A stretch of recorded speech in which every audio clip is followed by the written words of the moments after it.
Good. Is that there, Nick? Yes. Great. Okay. Now, as Mark's already mentioned, the Cotswolds is a protected landscape. It's an area of outstanding natural beauty, and this sort of does come with some additional bits and pieces. If you like, AONB designation is a form of constraint. So I'm just going to run through some of the sort of the key considerations here, which we take into account because we are consulted by the Forest Commission on woodland creation proposals over 2 hectares. Now I'm trying to find the advance.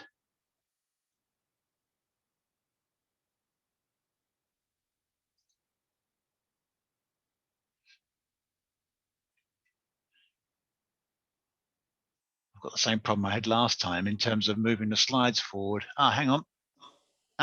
Brilliant. Okay.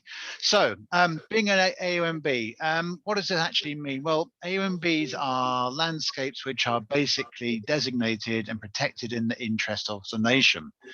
And, you know, if you all know the Cotswolds, it is a stunning landscape. It's a very well-known landscape nationally and internationally. So it does come with sort of additional constraints. The statutory purpose of an AONB is to conserve and enhance that natural beauty of the Cotswolds, and you know, each AONB is actually designated by reason of what we call special qualities.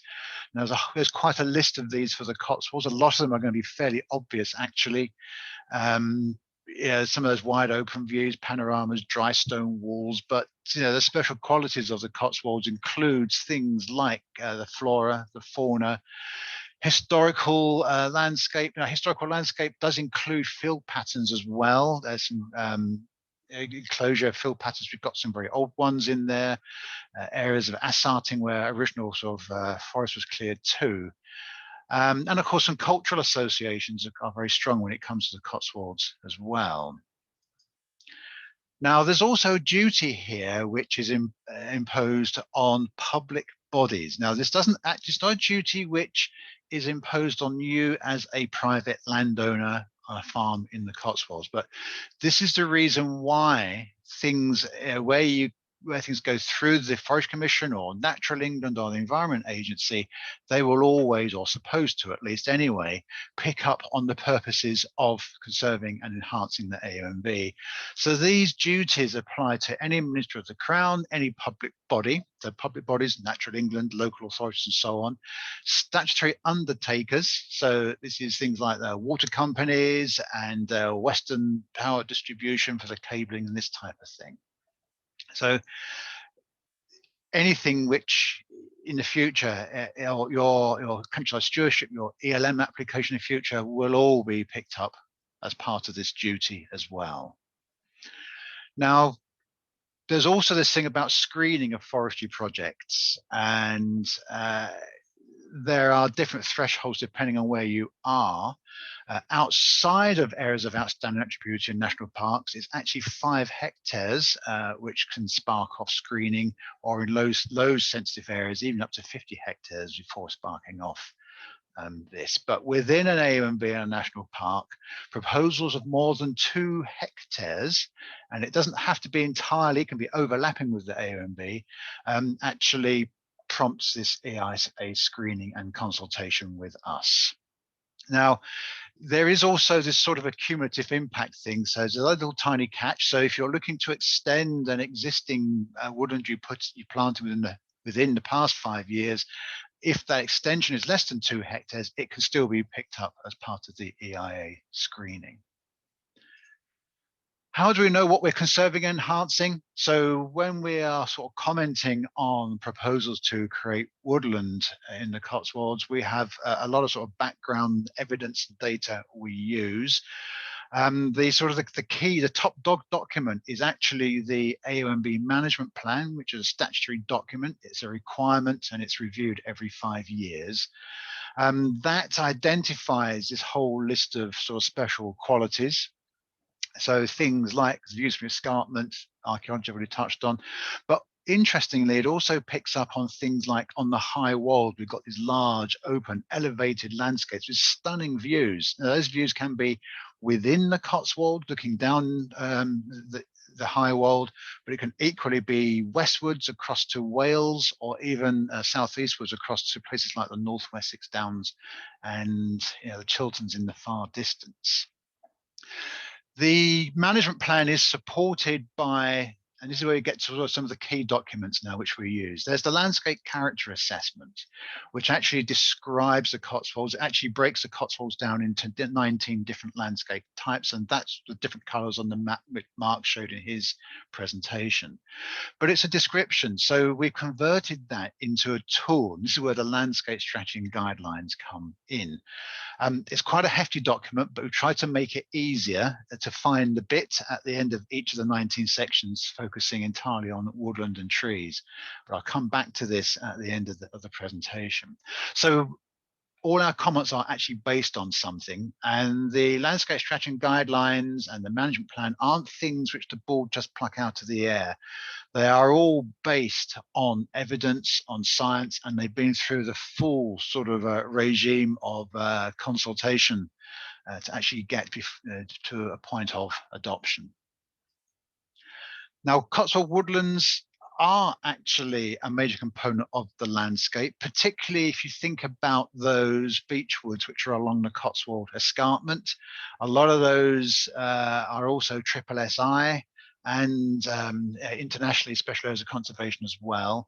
There's other areas of woodland which are particularly important too. So you've got the oak ash woods to the north of Bath, around the Byebrook Valley, St Catherine's Valley as well. A lot of those are SSSIs and ancient woodlands. But when you look at Cotswold landscape, those woodlands will vary in size, form, and shape. So yes, we've got the big expansive woodlands along the Cotswold escarpment, but when you think about the high wold, for example, woodlands on there are typically very rectilinear estate type woodlands, often mixed as well, or even some of them are entirely conifer. So these are all part of the makeup of the Cotswold landscape, and they sit in some of these very wide open landscapes with this open landscape character.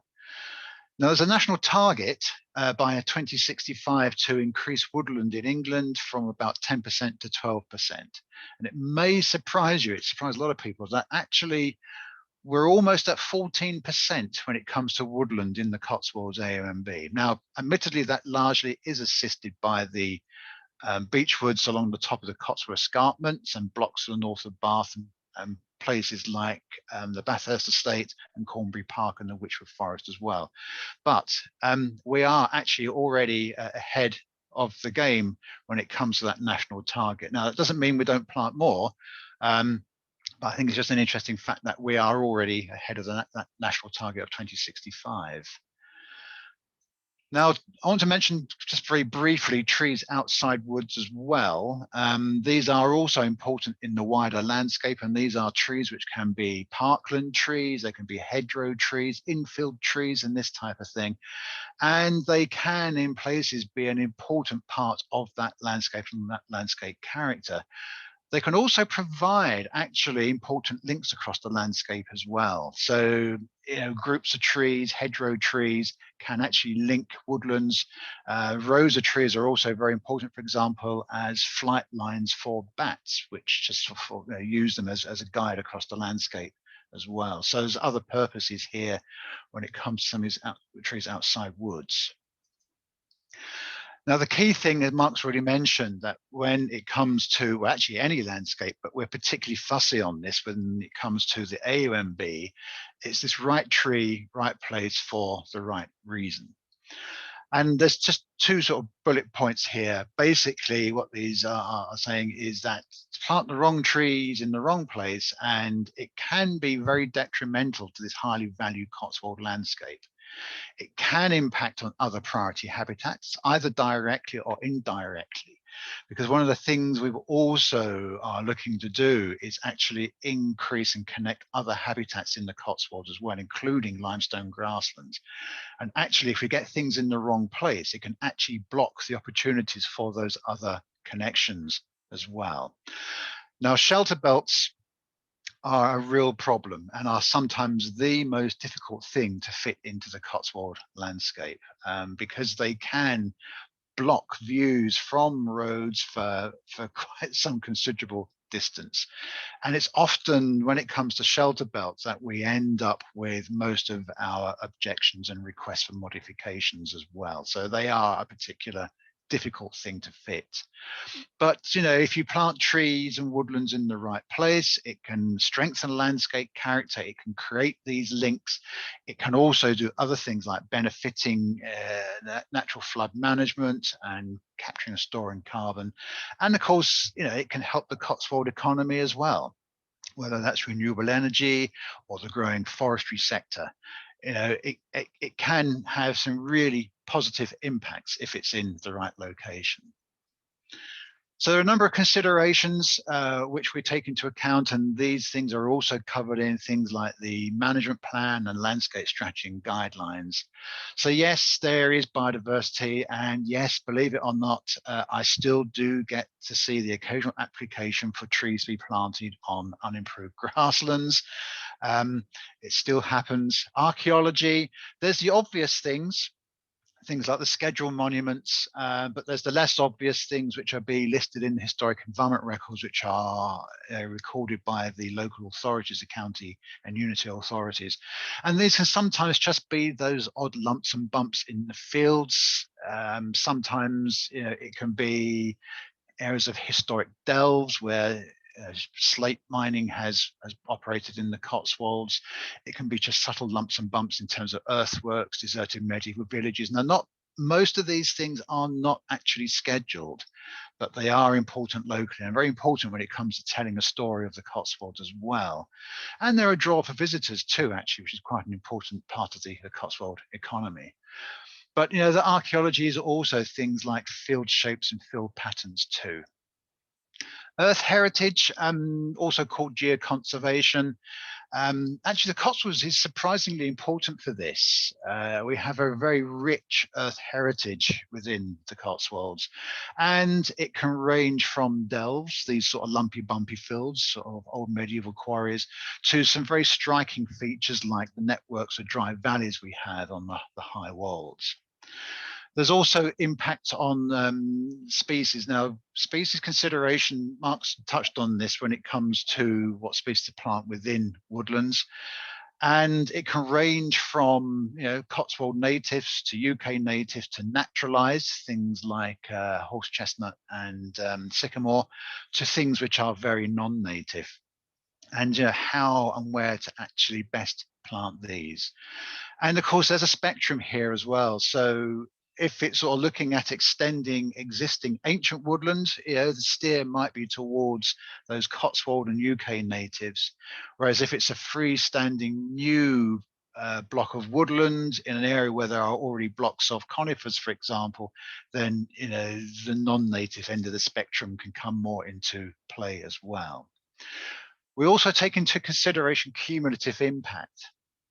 So you can have a situation where there are already a number of new woodlands, and is it getting to saturation point? Is the idea of adding new blocks of woodlands into that area just going to take things too far, block things off too much, and change the character of the landscape just that too much? So cumulative impact is quite an important consideration. Design is important and actually can be really useful in a way, as a way of actually fitting new woodland into the Cotswold landscape. And sometimes it's actually focusing more on the outward appearance. It's not a new idea, actually. It's been around for many years, but a lot of, dare I say, agents even forget about this trick. And it's a way of actually increasing your species diversity within a proposed new woodland by having a more native sort of edge to it. So outwardly, it looks much more like a normal, natural, typical Cotswold woodland, perhaps, but within that, you can fit a wider variety of species. Also things like scrubby edges, something we hope we can play a bit more around with when it comes to environmental land management scheme as that comes in, but also think about splays for public rights of way as well. Give people room if they're coming down a hill through a proposed new woodland to actually begin to see the reveal of the view as they make their way down. I've actually gone through our landscape strategy and guidelines and looking at the ones for woodlands, and these are some of the most frequent which are in there, which cover quite a few of the different landscape types. So there are guidelines which will look to limit woodland. Now, we have this there because it is to try and conserve that open remote character, particularly places like the high wold and the high wold dip slope. You know, think of places up there and you've got these remarkable open agricultural landscapes with magnificent views. So, you know, that's an important part of the character to retain. And the same can actually sometimes apply to some of the river valleys as well. Now, these are important because they have a very strong pastoral open character, but sometimes it's a case of fitting, you can fit woodland in, but you know, it's retain that character. And sometimes it's a case of just trying to retain views across and actually along some of these river valleys, which can actually help with sort of fitting woodland in. Another thing which we ask, and well, we're not the only ones, it's actually quite a common guideline. It's actually easier to extend and link existing woodlands than it is to fit in new standalone blocks. And you know, also extending and linking has greater benefits when it comes to things like biodiversity and building bigger blocks of important habitat as well. Another frequent guidelines is avoid limiting views and panoramas. Now, this can be a single viewpoint overlooking a village or from the Cotswold Escarpment, but there are many places in the Cotswolds, and not just on the escarpment either, where there are enormously wide, long distance panoramas. And you know, this is actually where fitting shelter belts in can be really problematic. Have regard to cumulative impact, I've already touched on that one. Another important guideline here is actually reflecting that scale and form of existing woodlands within the landscape. You know, if it's a series of smaller blocks, suddenly trying to bring in something enormous or very long and narrow, you know, can interrupt landscape character, and it just doesn't quite fit well. But also look at how the existing woodlands relate to that landscape as well. So there are parts of the Cotswolds where you get, you know, typically woodlands will be along the top of a valley or along an escarpment. So you know, it's how they relate to the existing woodland. We do have a guideline. This is quite an interesting one in some respects, of avoiding permanent pasture and particularly the unimproved and semi-improved. Now, there's two reasons for this. Permanent grassland is actually a key characteristic of the Cotswolds. It's actually about 40% grassland in terms of the agricultural context. It's quite surprising. It's very strong. And particularly when you think about the river valleys and the Cotswold Escarpment, it is quite a clear, strong feature. But also by steering away from permanent pasture, it means that actually there are opportunities to also extend and increase those really important, nationally important limestone grasslands that we have in the Cotswolds as well. So yes, tree planting does happen on permanent pasture, but you know, we judge that as part of the other elements of the landscape at the time. The key thing here, I think, is this is something we always encourage people to do. The mistake can be to actually stand on the place where you're thinking of planting trees and think it looks great from here, doesn't it? But actually, the key thing here is to step back. You know, look at it from a distance, step across the hedge, go across the road, go across the other side of the valley and look back at where you're thinking of planting trees and woodlands and see how it actually sort of fits in the landscape. So here again, we've got, you know, how, when you stand back, does it contribute to existing woodland, its, you know, size, its form? How does it fit with the sort of frequency of trees outside woods, if you're thinking of just sort of hedgerow trees and this type of thing? How does it fit with or impact on existing habitats and so on, and other features? Does it impact on the historic environment? Is it an odd shape when it comes to thinking about how your fields are shaped? You know, are they early or later enclosure patterns? Does the woodland actually reflect those, for example? Views and panoramas again, sometimes it's not always evident, but sometimes literally just crossing the road can make an enormous difference. I was somewhere recently, I won't say where it was, but good intentions, and some corners of fields have had some small groups of trees planted in, but actually some of them coincided with the only breaks in hedges giving stunning views. But you won't see that unless you just literally jump over the hedge or the wall and have a look from the outside in. And of course, that key thing is this thing about landscape character. You all do understand the Cotswold landscape, and it's actually, how does it actually sort of fit within that? Again, you only really get a good idea about that when you stand back and look at it from the other side of the valley or the road. Something about species and provenance. This is a bit of a funny thing, because basically I have seen proposals for woodland creation which has some really weird and wonderful species in there. Sometimes those non-natives are in there for a good reason. They are in there for a nurse crop and will over time be removed as part of the ongoing woodland management.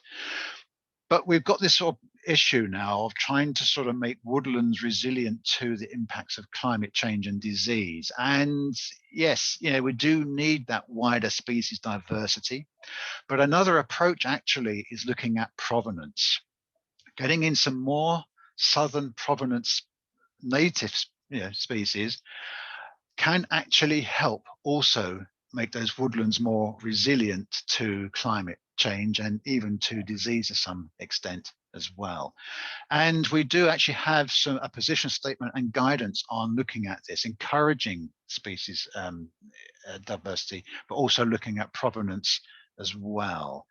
I think it's quite interesting actually, when you look at some of the woodlands, we do have surprising genetic diversity within our native species already to some extent.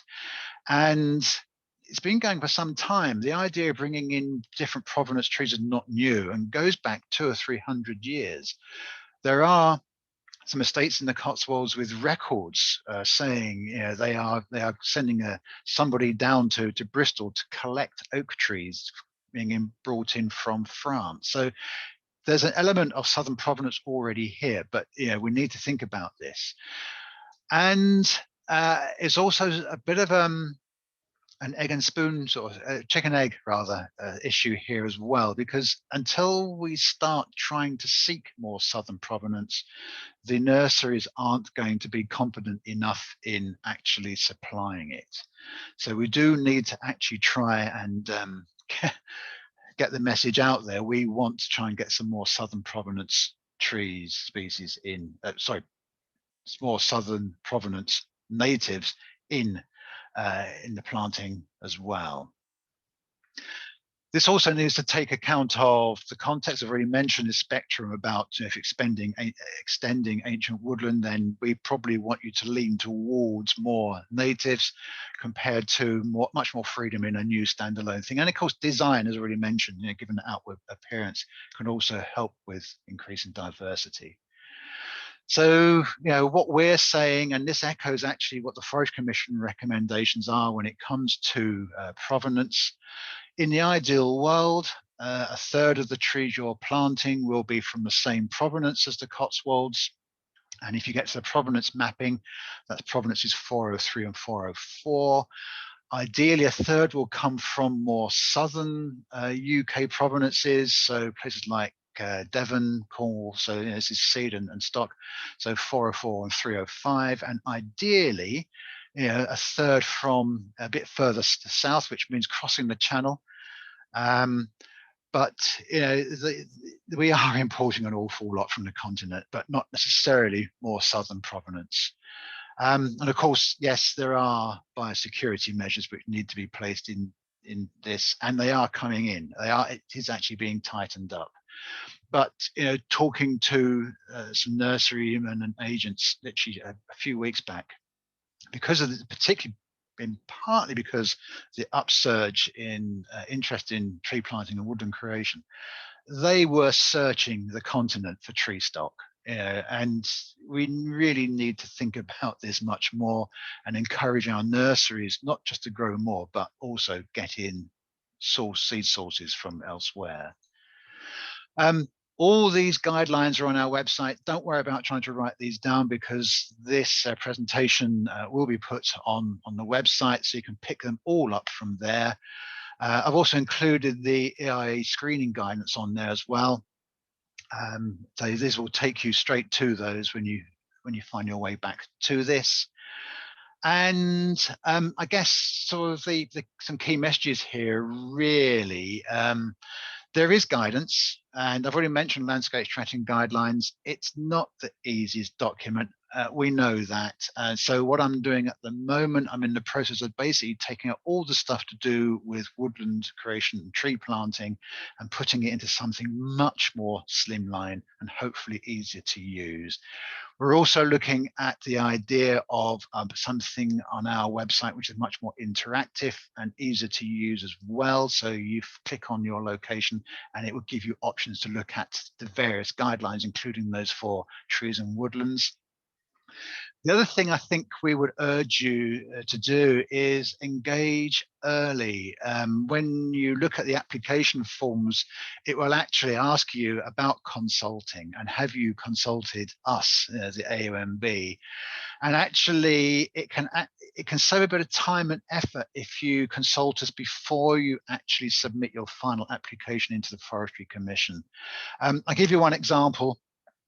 Recently on a location where we had actually objected to part of the proposal, but to some extent the gun had been jumped and the agent had already gone through the process of changing the filling in the forms to change their environmental stewardship application details.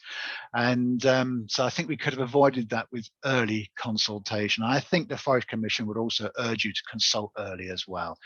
Yes, I know I can be difficult to get hold of, but I'm trying to make more time in the diary to actually respond to some of these consultations very early on. And Mark's also mentioned actually the Woodland Planning Grant.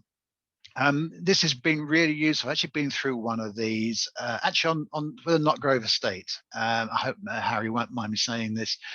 Very interesting, very useful exercise. And actually we've fitted in quite a lot of woodland on that estate through this Woodland Creation Planning Grant. A very useful exercise. And now it's in the process of just being finally signed off. And so that estate now has got its woodland creation plans laid out for the next 10 to 15 years and can basically get on with that without actually having to make any more applications, consultations, or anything else. And I think the other thing here is actually not just with woodland creation, but I guess principally at the moment, because this is the theme of today's webinar, is tell us what you need to help you, in terms of what you're thinking of and fitting it into the landscape. Written guidance is fine, and hopefully the interactive web pages will also help when we get around to that. But tell us also what you need to. And that's my last slide. So back to you, Nick. Thank you, Mark. Well,